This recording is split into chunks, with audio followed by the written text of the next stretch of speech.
Everyone, welcome to another episode of Soulthentic podcast. My name is Lynn, the host and creator of Soulthentic, and today I am joined with a friend and a very special practitioner that I'm so excited for her to share her journey because I feel like she's helping so many people on their own healing journey as well. Today we have Sara Garofalo, and she is an intuitive health and life coach, healer, and Ayurvedic counselor. She's also a spiritual mentor, teaching women all around the world to become the healthiest version of themselves from inside out. She has been raised in an Italian upbringing, and so she's created these healthy recipes that carry the knowledge and the taste of original Italian cuisine, while her knowledge in Ayurveda brings a totally holistic approach to her coaching practice. Sara's goal is to help women reach a healthy weight and become intuitive about their body through a sustainable, holistic approach. Sara, thank you so much for joining us today. I know you have so much to share about your journey, and I know you've helped a lot of people on their own healing journey, but I also know that all starts with you. So I wanted to have you come on today to just share about how you got to this place of how you got to creating a coaching practice, how you healed your relationship with food. And I know you're actually writing a cookbook right now as well. And you're just like doing all these things that are just putting your medicine out there. So I'm so excited for you to talk about that with us today. Thank you for joining. Thank you, Lynn, for having me. I'm super excited. Yes. Well, wonderful. My first question for you is, where did your journey begin with healing your relationship with food? Yeah, I mean, we need to go back in time. And like you said, it all came from all of my personal experience, my personal journey. That's the how my business was birthed. And it started back in the days when I was 16 years old and I started having eating disorders, body dysmorphia, bulimia, and then my mom, took me to a dietitian and that spiraled into food anxiety and controlling issues. So instead of finding a solution, I just shifted to another toxic cycle, which was the dieting cycle, the 1,200 calorie per day. And that lasted for about 2 years until I reached my weight. So I was happy about that, but there was a moment where I looked at myself and I realized that I wasn't happy. I was pursuing thinness rather than pursuing self-love. So I still felt very ungrounded, unbalanced, not happy with myself. So I left Italy and started traveling the world. And that's when my healing journey all began because not only I was introduced to like different holistic modalities like meditation and yoga and mindfulness, but I discovered Ayurveda in that journey and that changed my life.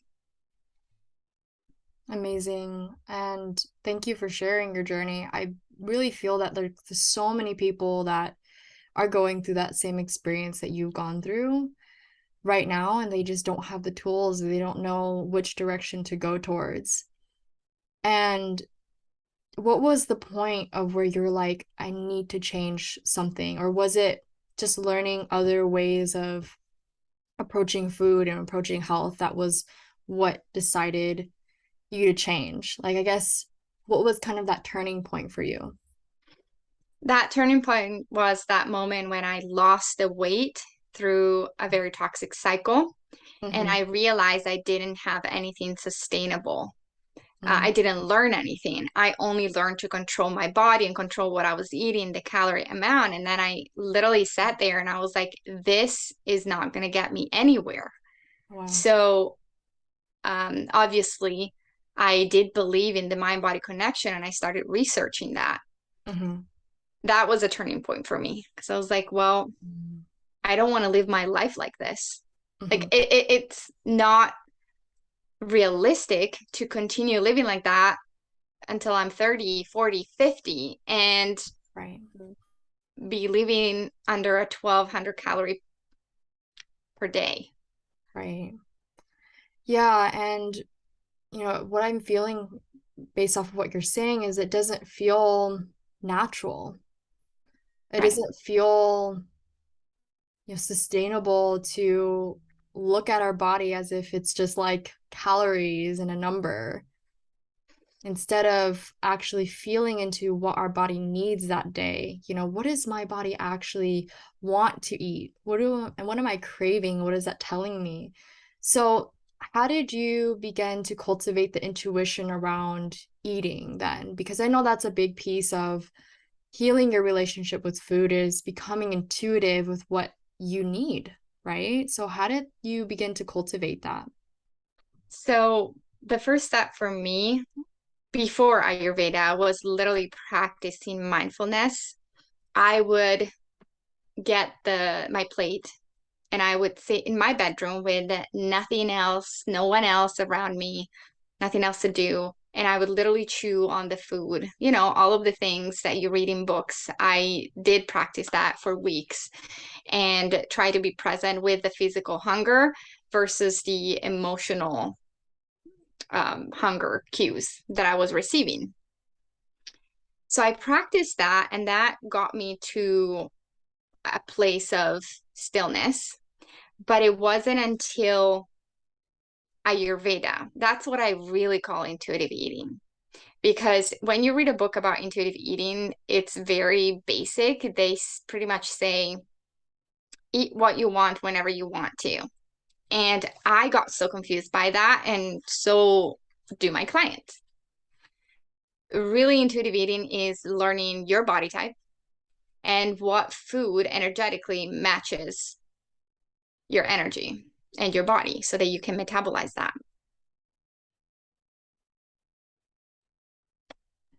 Yeah, that's powerful. And I love the way this conversation's going because it really does come down to the energetics because we are really created out of these really small molecules of energy. And when we forget that we become what we eat, right? Like the things that we put in our body, the different vegetables, the different, grains and things like that, those have an energetic behind them. And when we take that in, that adds even more or less to the energetics as well. So, there's that level that we're not really taught in more in the Western culture of like, you just eat food when you're hungry and you kind of eat whatever you want, whatever you've been raised like culturally in, or, like whatever's easiest or most convenient for your lifestyle. And that's kind of how it should go. And then later on in your life, you're like, wait, why am I having all these different health issues? Or why am I having brain fog or inflammation? And it's like, well, because maybe you've been eating a lot of foods that have that hot quality or too heating for Mm-hmm. you. And so I love that you're speaking about that piece because it says, I mean, that in itself says that food is medicine. Like what you eat becomes the medicine that you're taking on the daily basis, right? And I think that's more important, if anything, than most other things that you can do is the food that you eat every day. And so, how did you begin to take Ayurveda and apply that to your life then? So maybe a little bit through the energetics, but if someone's listening and they like know a little bit about Ayurveda, know a little bit about intuitive eating, I guess like what's the first thing that they can maybe incorporate into their life today? Oh, I think that most, I would say the easiest step over here is to look at the qualities, okay, which turns into energy. Like we all, me and you, but I think also the audience that is listening knows that there is energy in every living entity. And so when we look at the quality and we go back to the natural elements of, hey, I'm looking literally at a salad, and salad is light, it's bitter a little bit, and in qualities. So we can assume that that's air. There are, in Ayurveda, which is similar to Chinese medicine, there are 5 elements: the air, ether, fire, water, and earth. So we go back to the basics, and the veggies that are growing in the soil that will have more earth quality. So they're very grounding in nature versus asparagus, zucchini versus an apple to a watermelon. Watermelon has more water. Pear is very sweet and juicy. Like, we look at the qualities. So intuitive eating is literally going back to the basics, knowing also what you're predominant. And that was the missing link for me. I was chronically constipated, and I also had chronic anxiety. But what Western world, what the Western diet teaches you is that in order to lose weight or maintain your weight, you have to eat raw foods all the time. And that was against my body type, my energetic blueprint. So I was doing it all wrong. I was actually impairing my digestive system. So I would say go back to the basics, and also understand a little bit of what energy is predominant in you, in terms of, like, are you more air? Are you more fire? So do you feel like you run warm? Do you feel like you run cold? Or do you feel like you have that roundy body type that is more earth? Mm. Is Yeah, that, such great yeah. advice. And I definitely I agree with that. In the Western culture, we're given this like one size fits all type of diet, right? Like, if you're gonna be a vegan, it's gonna solve all these problems. And if you're, eating the keto diet, it's gonna solve all these problems. But with what you're saying, again, people find this situation where it's not sustainable, or they're running into health conditions, and they're not eating right for their own body type, Mm-hmm. which is so individualized. It's so personal to you. Like, how a food is going to make me feel is probably going to be so different from how it makes you feel, or like anyone else that's listening. So it's so personal, our relationship with food. And I love that a lot of your work just is so about that. Can you speak about the emotional component that we have with food as well? Because I know that's a big association, right? I know for me, when it comes to food, I start thinking about family. I start thinking about being at the dinner table, and just like those were some of the best moments I had with my family. Whereas I know with some of my patients that I've had in the past, or different people that I know, they have this negative association with food. So when you're in your coaching practice and you have a client, how do you help them work through those, not only the physical mindfulness aspect and the energetics, but also the psycho-emotional aspect as well? Yeah, absolutely. I think that's the biggest that people go through, at least with me in our journey. They haven't acknowledged that there is an emotional component. It's literally stored in the back of their subconscious mind. And then we start talking about certain foods, and they start making that connection. I had a client that literally started crying in the middle of the session because she made the connection that she loves cheese so much because it brings up a memory of a dear memory of her childhood with her grandma and grandpa, right? That were like a parents figure for her. And so the first step is to acknowledge and accept that. We can't push it aside. Food is comfort, is pleasure. It brings up a lot of emotions. And then the next step is to learn how to process the emotions without using food as a form of what would you say, as a form of getaway, as a form of, what is that word? I almost want to say like another drug in a way, or like a Yes, substance that kind of becomes addicting. it is. And I can say that from my own experience. I think I've had past, and even like a pattern that I still do. I eat when I'm emotional, or like I eat to Mm-hmm. kind of soothe as well. And I think some of us experience that, or we have these associations that remind us of certain things that have happened. So food can not only be so personal, but it can be tied to like the social, cultural aspect as well, right? Mm-hmm. And that's very personal. Yeah, Yeah. especially like when we talk about alcohol, that has a very social component that a lot of my clients struggle to say no because then they can't make friends, Yes. and realizing that they need to step up and realize that they need to do something for themselves, for their body, and Mm, connect in a different way. right. And so they're learning a different skill. And also, what I tell clients is let's start to ask ourselves when we have an emotional trigger, what is that I really need right now? Mm, And you pause and ask yourself, is the glass of wine going to help me, really help me at a soul level? Or is a nap going to help me? Is a walk, is a good cry going to help me right now? And mm, let's try to sit, pause, acknowledge it, and make a mhm. conscious decision. I love that. I love that so much because you're bringing so much mindfulness in that. I almost feel like that's the most impactful, yet that's the journey of the spiritual journey, the true spiritual journey, when you're like in that moment where you're triggered and you're like, I could go this way or that way, and it's like Mm-hmm. creating the spaciousness so that way you can just, okay, I could choose and I have the power to choose.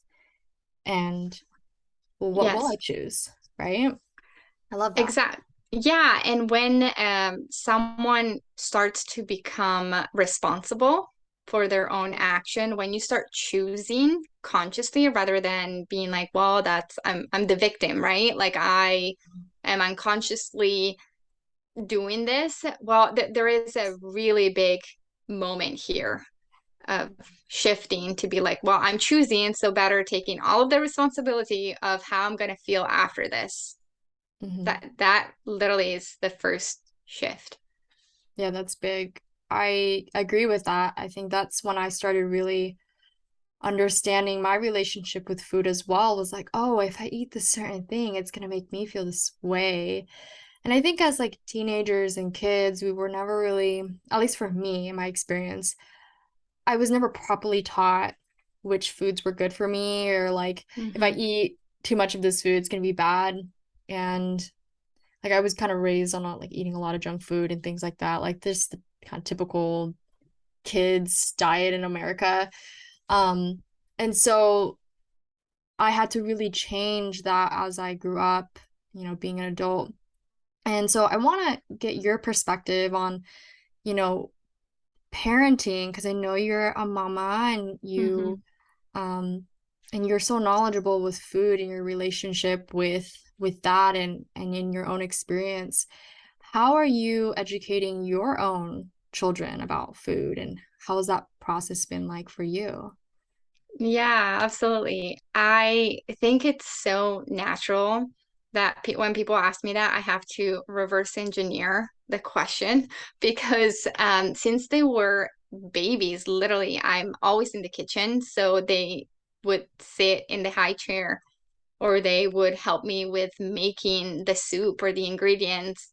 And then right now they're 5 and 6, and I have a special knife. They love to make their own soup or their own, I would say like a side dish. So what we do, we play around and they chop their own zucchini and then they spice it however they like it. And I let them be, free and explore that.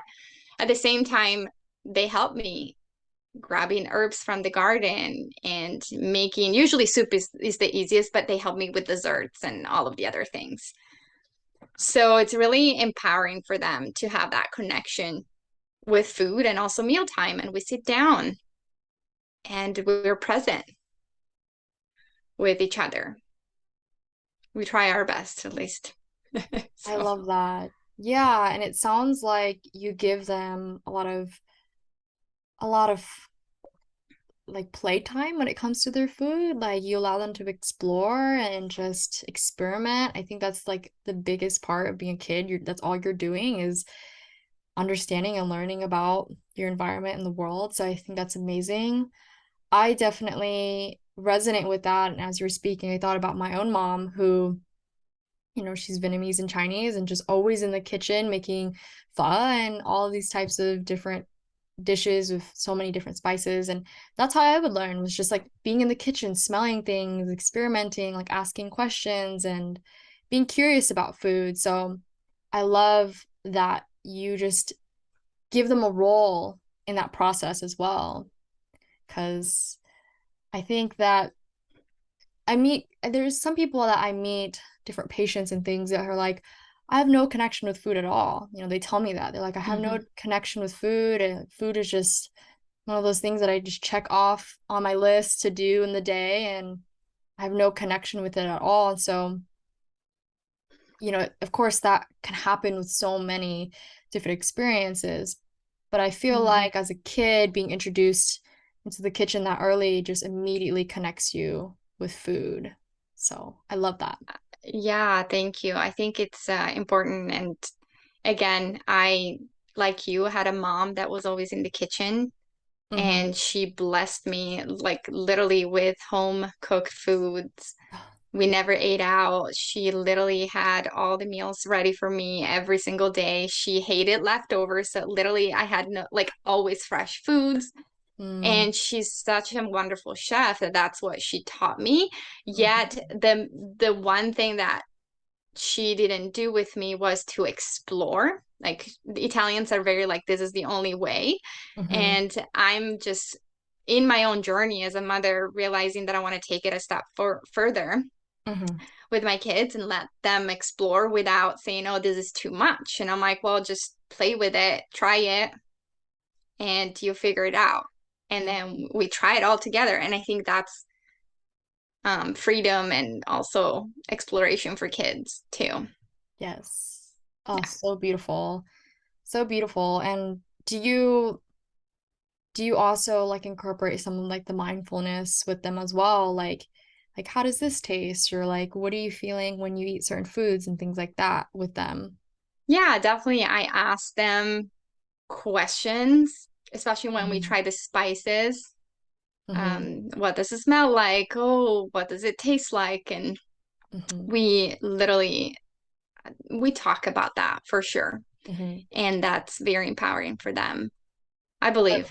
I want to ask you, do you use a lot of Ayurvedic spices then?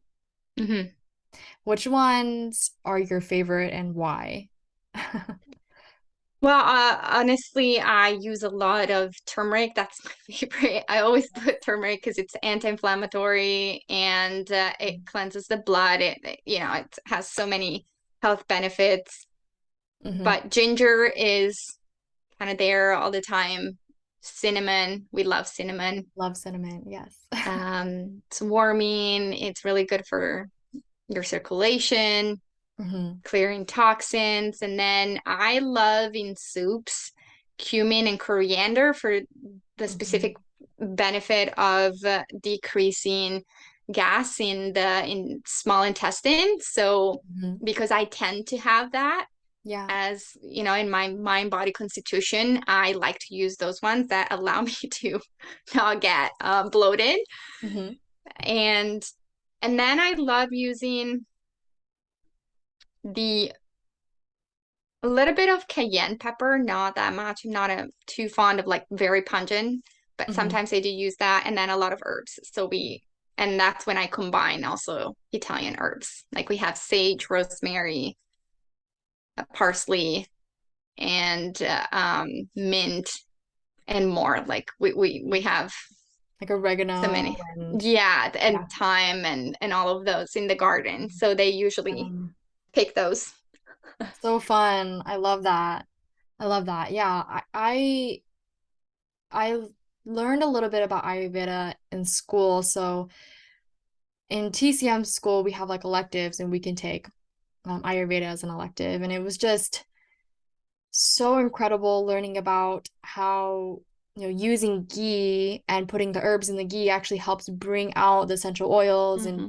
helps bring all the herbs and their medicinal properties out. Like I did not know that before. And it's like these ancient techniques and these things that have been passed down in our modern day are helping us now. And so is there anything else within Ayurveda that like you would like to share with people that can be like a practical thing that they can do, similar to like the ghee, using ghee and cooking your fennel in it first or doing something like that? Because I know that was a game changer for me. I did not know that before. Yeah, in the kitchen, I mean, that's honestly the biggest thing is to use the oil as a carrier Mm-hmm. so that it can not only bring out the health benefits, but also carrying it into the tissues. And I was afraid of oil. For me, the biggest takeaway was I was so afraid of fat, Mm, not realizing that fats actually takes the nutrients, is the river that takes the boat to the yes. tissues. And that was actually a big one for me. And also, I would recommend if someone has, you know, a slower digestive system to eat a little bit of ginger prior to, or fermented food like kimchi, a Mm-hmm. little bit prior to the main meals, like 30 Mm-hmm. minutes before to ignite that digestive system, or sip on ginger tea throughout the day, as well as drinking lemon water. That's actually an Ayurvedic practice in the morning before tea or before coffee to fully hydrate your body Mm-hmm. and also to help your bowel movements to Mm. evacuate in the morning, which is really important in Ayurvedic medicine. Yeah, I love that. I remember hearing that explained, like drinking a little bit of warm water and lemon actually helps the Agni, right? Like the digestive fire wake Yeah. up. And that's important in Chinese medicine too, right? Like we're nourishing the spleen and the stomach right when we first wake up with that Hmm. warm water, with that kind of nourishing yet lemon has this like, astringent effect as well that kind of like keeps the yin or their fluids in Hmm. intact. And so I love that. And my next question is about how you started working with the demographic you work with. Because I know you talk a lot about empaths and highly sensitive people. And yeah, I'm just Yeah. so interested, like, how you got to working with that group and what that Hmm. means for you. It literally came recently to me, this epiphany, because at first, I started literally calling in the woman who wants to heal their relationship with food and have an holistic approach. And then I looked back 2.5 years later at who I attracted. And every time there was a moment in our journey together where I had an epiphany about them and they had an epiphany that they were empaths and they were highly sensitive people, empathic women who lived in the masculine, who were goal driven women pushing in their career, and they disconnected with their own body and intuition. And when they started clicking that they were so sensitive to energies, to foods, that's when their biggest aha moment started to click in. So I realized that unconsciously I was calling in all of the empaths. And that's why right now some people may know they are, some people may not even, make that connection. But I tend to attract those women. So that's why I'm trying to call all of them right now. Well, I love that because, you know, I think when that term or just empaths or even highly sensitive person comes into your field and that's not something that you've heard before and it clicks with you and you're like, but wait, I think I'm this type of person because that was my experience. I definitely resonate. I was like a highly masculine, like in a corporate job, worked, made a lot of money, and I was also very, very sensitive and taking on things that I wasn't mine and needing to just understand like what I was versus another person's energy. And I kind of gone through that journey as well. and realizing that you can take on energy and that can cause digestive issues, or that can cause like other spiritual things that come into your life that you're like, but wait, that doesn't, Exactly. yeah, like why is this happening to me, right? So it causes all these questions to happen. You become more mindful about your energy versus another person's as well. Mm-hmm. So I love that you're working with this type of group and you're just attracting them in naturally, because so many of us are very, very sensitive and need to kind of learn how to like navigate that, right? Because Mm-hmm. we're not taught how to use our sensitivity or even understand our sensitivity even when we're kids. So, yeah. Right. And I think it's a big part of our journey when we finally realize that we are sensitive and that we operate in a different way. Literally, our nervous system operates in a different way and the energetic body. And that's why I am leading spiritual weight loss, because Hmm. it's a lot of the time it's food energetics, and it's the energies in the room in a corporate job, and you're absorbing them and you're trying to save other people at the expenses of your own. So it all ties into your body's just showing you physically what's out of alignment in your life. Mm. Yeah. And food is the first one that it's going to obviously ground and heal the body, but then we also have to set physical, emotional, spiritual boundaries. We have to do the other work of Right. the sensitive person. Hmm. Yeah, that's beautiful. Um, and since you talked a little bit about the spiritual weight loss route and this kind of, uh, I see you use this a lot. Can you just tell us a little bit more about that? Like, what does it mean to work with you in terms of like spiritual weight loss, and how does that experience, like, how is someone going to feel if they go through that? Yeah, absolutely. So how I describe this is the weight doesn't just come from the physical body. You don't just gain physical weight. You also gain energetic weight, emotional baggage in form of weight. So every time I work with a client is very individualized. It's an individualized journey because I look at the person as a whole, and then I go through the three planes. That's the spiritual weight loss is okay, we're taking into consideration the physical body, so the food that you're eating, the emotional body, so how much have you been carrying that's not even yours? And then the spiritual side of this, it's what I've discovered is the trauma, the soul injury, the trauma that it's stored in the body, that it's keeping the person in the survival state. Or there are different energetic causes of weight gain, like I'm afraid to be seen, so I'm hiding. I've had sexual abuse, so I'm protecting myself. And you don't even know, but it's stored at a very cellular, subconscious memory. And that's what we release from the body. Mm. That's so powerful. And I love that you work on the three planes, because it seems like such a comprehensive way to help somebody through what they're going through. And you're giving them a systematic approach to not only healing like their body physically, but on all levels. So I love that. And the other piece that I love is that you're integrating the mind, body, spirit.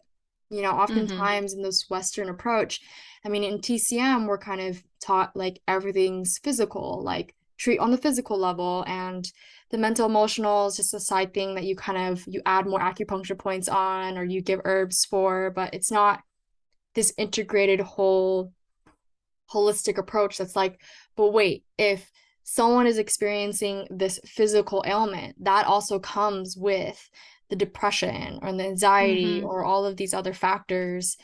And also taking into account of like how the environment is impacting you as well. Like, what Yeah. energies are you taking in? What's in your relationships that's not serving you? So I love that you're bringing those pieces in.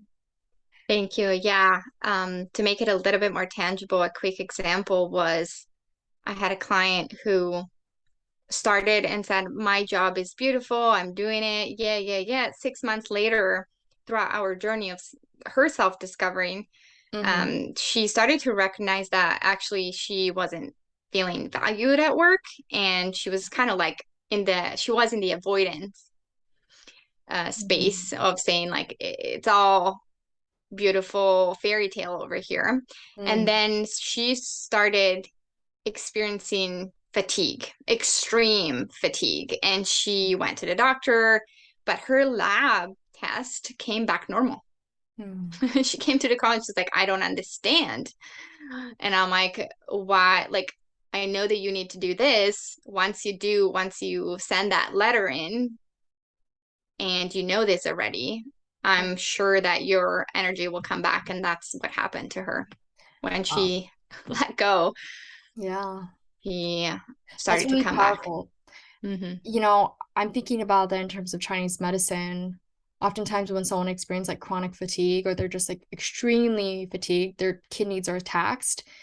Chinese medicine, we say that the kidney rules are willpower. So it's like, will you have the willpower to say no and like create the boundary for yourself or just like leave the job that's not serving you anymore? And then you're communicating to your body that I recognize you and I honor you what you're feeling. So thank you for sharing that story because I think that so many of us have either felt that on some level where like we're in a situation that just doesn't feel completely aligned anymore.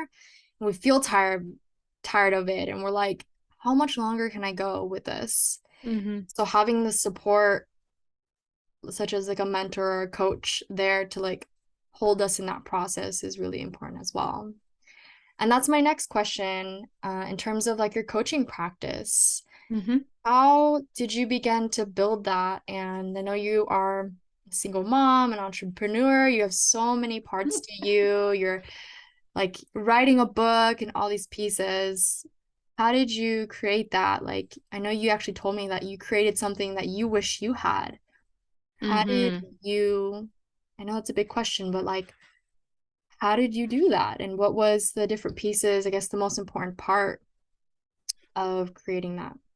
Yeah, that's a very important question because I literally sat there and I looked at my life path and I pointed the steps that I had taken to heal my relationship with food. And from mindfulness, right, to gut health, to healing deep wounds and traumas. And I literally sat there and through my intuition, that's how I work. I sit down. I don't have a plan. I sit down and I start creating. And like the words and the business plan, if you want to call it, the program came out and that's how I did it. But it's literally looking back and realizing what path I had walked myself that I wish, you know, I had right now. Mm. Or I had that at that time. Yeah. Yeah, powerful. So powerful. Thank you so much. You shared so much about your journey and things that you've learned, and also you shared a lot of practical things as well that I think so many of us can take. And yeah, I just so appreciate you having you on and just sharing yourself. So as we come to a close today, um, is there any last things that you would like to share about the work you're doing and maybe your book as well? Well, yeah, I mean the book, I haven't released the name yet, but I'm so excited if people want to join the wait list so that they receive all of the details. I'm really excited because it's going to be a blend between Italian and Ayurveda. Love that. So it's kind of like I'm going against my culture, but I'm also integrating something different and new. And that's how I live my life today. Yes. And I think for me, I'm hoping that that's going to activate people. So, Hmm. yeah, if people want to get on the wait list and follow this journey, the door is open. And also, healing is possible at all levels. That's what I would like to say at the end. Don't ever take any death sentence for granted, like the doctor Mm, says you'll never heal. And I'm yes, like, no, you can heal anything with the yes. power of your mind, your intentions, and your energy. So I'm going to leave it at that. Love it. Thank you so much. And where can people reach out to you? Loveholisticliving.com and all my social media platform, Love Holistic Living. Wonderful. And Yeah. Sara is also like so active on TikTok. I always see your TikToks and yeah, follow her on there. She has so many tips and things that like she's helping people with every day. And so I love it. Thank you so much. And I have one last question for you before we tune off Mhm. today. And this is something I ask everybody. What does it mean to be your soul authentic self? It means to be in alignment with your mind, body, and soul, and to follow your soul path without getting into the nitty-gritty, the details of like how this journey is gonna unfold. To trust that. Thank you so much. You're so incredible, Sara. Thank Thank you, you, Lynn. Thank you. everyone that joined us, and we will tune in with you in the next episode. Bye.